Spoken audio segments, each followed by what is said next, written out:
Astrologer Ramakrishna Ghosh. আমার এই channel অর্থাৎ অ্যাস্ট্রোলজার রামকৃষ্ণ ঘোষ চ্যানেলের পক্ষ থেকে জানাই আপনাদের সকলকেই স্বাগত। আশা করি ঈশ্বরের কৃপায় আপনারা সকলেই ভালো আছেন। আমি বিভিন্ন রাশির মাসিক রাশিফল নিয়ে আলোচনা করছি। আজকে আমার আলোচনা কন্যা রাশি কয়েকটি ভবিষ্যৎবাণী, যা অনেকটাই সত্যি হবে। জুলাই 2025 কন্যা রাশির স্বাস্থ্য কেমন যাবে, তাদের শিক্ষা, প্রাথমিক শিক্ষা, কলেজ বিদ্যা, উচ্চশিক্ষা কেমন হবে, তাদের কর্ম, চাকরি বা ব্যবসা কেমন হবে, তাদের প্রেম দাম্পত্য জীবন কেমন যাবে, তাদের আর্থিক উন্নতি কেমন হবে, ব্যয় কেমন হবে, তাদের ওভারঅল ভাগ্যের উন্নতি কেমন হবে, সন্তান সুখ, পারিবারিক সুখ কেমন রয়েছে, সেই সব নিয়ে আমার আজকের আলোচনা। আপনাদের কাছে অনুরোধ, ভিডিওটি কেটে কেটে দেখবেন না, তাহলে পরিপূর্ণ আলোচনা কিন্তু পাবেন না। কন্যা রাশির যে সমস্যাগুলো রয়েছে সেই সমস্যা থেকে বেরিয়ে আসার কী রেমেডি রয়েছে আমি ভিডিওর শেষে আলোচনা করব। ভালো লাগলে অবশ্যই ভিডিওটিতে লাইক, কমেন্ট, শেয়ার করে সবাইকে দেখার সুযোগ করে দিন। বেল আইকনে প্রেস করে রাখুন যাতে নতুন ভিডিও আপলোড হওয়ার সাথে সাথে আপনাদের কাছে নোটিফিকেশন পৌঁছে, এবং চ্যানেলটি অবশ্যই সাবস্ক্রাইব করতে ভুল করবেন না। এই কন্যা রাশি হচ্ছে কালপুরুষের ষষ্ঠ রাশি। এই রাশির অধিপতি গ্রহ হচ্ছে বুধ, আর এরা দ্বিমনা ভাবযুক্ত।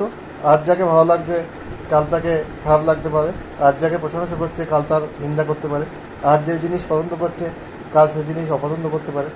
এরকম একটা টেন্ডেন্সি কন্যা রাশির মধ্যে দেখতে পাওয়া যায়। এদের মধ্যে ক্রিয়েটিভ বা আর্টিস্টিক ট্যালেন্ট কিন্তু দেখতে পাওয়া যায়। এই কন্যা রাশির গোচর ফল বলছি। কন্যা রাশির বুধ কিন্তু রাশির একাদশে অবস্থান করছে, দ্বাদশে অবস্থান করছে মঙ্গল কেতু। আর কন্যা রাশির ষষ্ঠে অবস্থান করছে রাহু, সপ্তমে অবস্থান করছে বক্রী শনি, পঞ্চম ও ষষ্ঠপতি, দশমে অবস্থান করছে বৃহস্পতি রবি।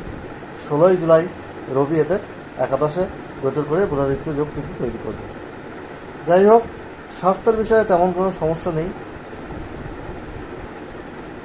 শরীরের নিচের অংশে কোমর থেকে পায়ের পাতায় কিন্তু চোট লাগার একটা সম্ভাবনা রয়েছে। যাদের শারীরিক সমস্যা রয়েছে তারা ট্রিটমেন্টের আওতায় এলে অবশ্যই রিকভারির কিন্তু যোগ রয়েছে। স্বাস্থ্য বিষয়ে পজিটিভনেস অনেক পাওয়া যাচ্ছে।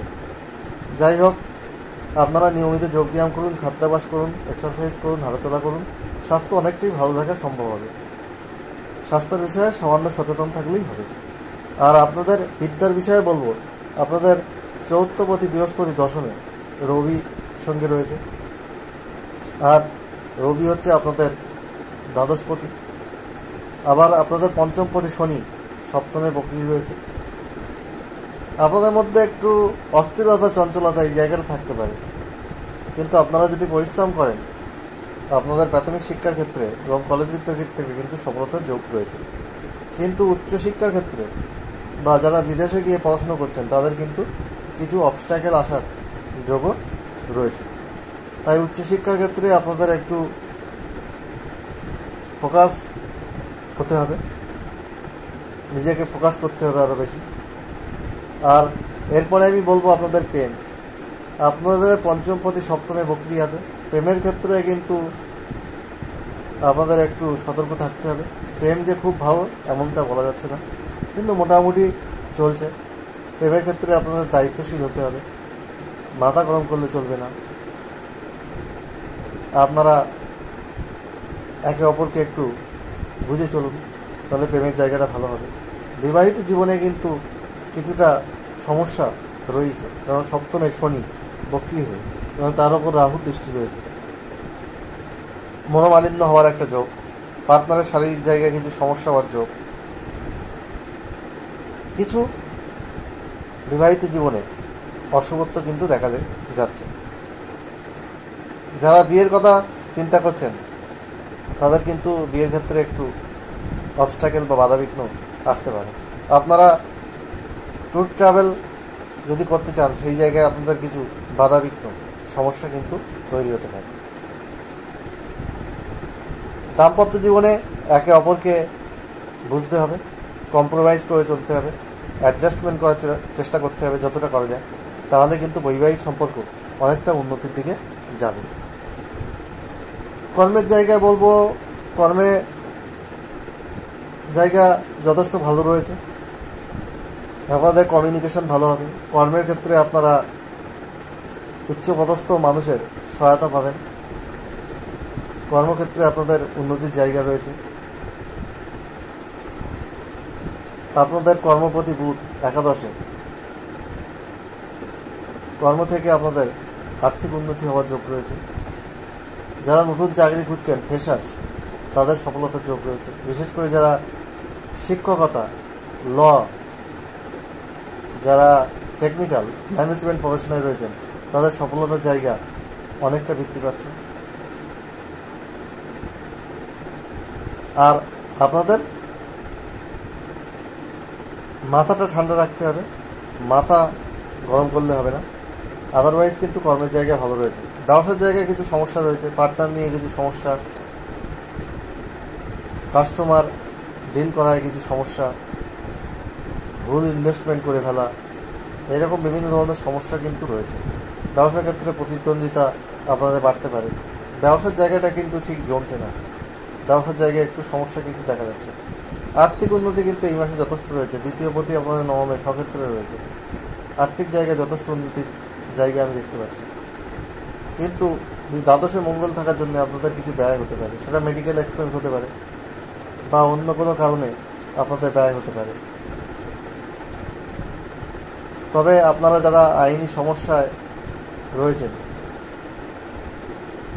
বা বিভিন্ন ধরনের জমি জায়গা, প্রপার্টি রিলেটেড কোনো ডিসপুট আপনার রয়েছে, তাদেরকে একটু এই মাসে কেয়ারফুল বা কশাস থাকতে হবে। তাহলে আপনাদের কিন্তু জায়গাটা ভালো হবে। আদারওয়াইজ কিছু সমস্যা কিন্তু আপনাদের ফেস করতে হতে পারে। আর আমি যেটা বলবো, আপনাদের সন্তান সুখ রয়েছে। সন্তানের জায়গা মোটামুটি ভালোই দেখা যাচ্ছে। পারিবারিক জায়গায় আপনারা সাপোর্ট পাবেন, পারিবারিক সুখ বৃদ্ধি পাবে। পরিবারের মেম্বারদের হ্যান্ডেল করতে কোনো অসুবিধা নেই। পারিবারিক সম্পর্ক আপনাদের যথেষ্ট মজবুত থাকবে, সেই জায়গাটা কিন্তু রয়েছে। শিক্ষার জায়গায় আপনাদের প্রাথমিক শিক্ষার জায়গায় বললাম ভালোই আছে, কলেজ বিদ্যা ভালো আছে, কিন্তু উচ্চশিক্ষার জায়গায় কিছু অবস্টাকেল আপনাদের ফেস করতে হচ্ছে। আর্থিক জায়গা ভালো রয়েছে যদি আপনারা অপ্রয়োজনীয় অর্থ ব্যয় না করান বা অপ্রয়োজনীয় অর্থ ব্যয় না করেন, বা আপনারা অর্থের জায়গায় খরচের ব্যাপারে যদি লাগাম লাগাতে পারেন নিজেকে, তাহলে কিন্তু অর্থের জায়গা আপনাদের ভালো হচ্ছে। আর্থিক উন্নতির যথেষ্ট যোগ রয়েছে। সুযোগ সুবিধা আপনাদের এই মাসে কিন্তু অনেকটা বৃদ্ধি পাচ্ছে। আগে যে চাপে ছিলেন, যে প্রেশারে ছিলেন, সেই জায়গা থেকে আপনারা অনেকটা বেরিয়ে আসতে পারবেন। আপনারা সবুজ রং, সাদা রং, নীল আকাশি রং বেশি ব্যবহার করুন, আপনাদের সফলতা অনেক বাড়বে। আপনারা গোলাপি রং, আপনারা ক্রিম রং, লাল রং কম ব্যবহার করুন। আর আপনারা যেটা করবেন, নিয়মিত বুধের বীজ মন্ত্র পাঠ করুন 108 বার।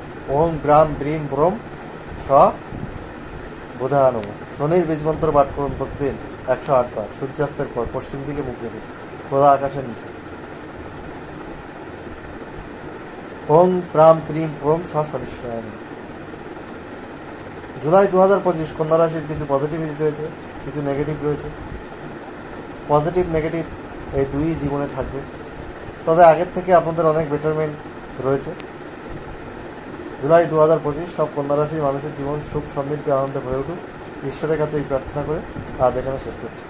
আপনারা সবাই ভালো থাকুন, এটাই কাম্য। আবার খুব তাড়াতাড়ি নতুন আলোচনা নিয়ে আমি আপনাদের সামনে হাজির হব।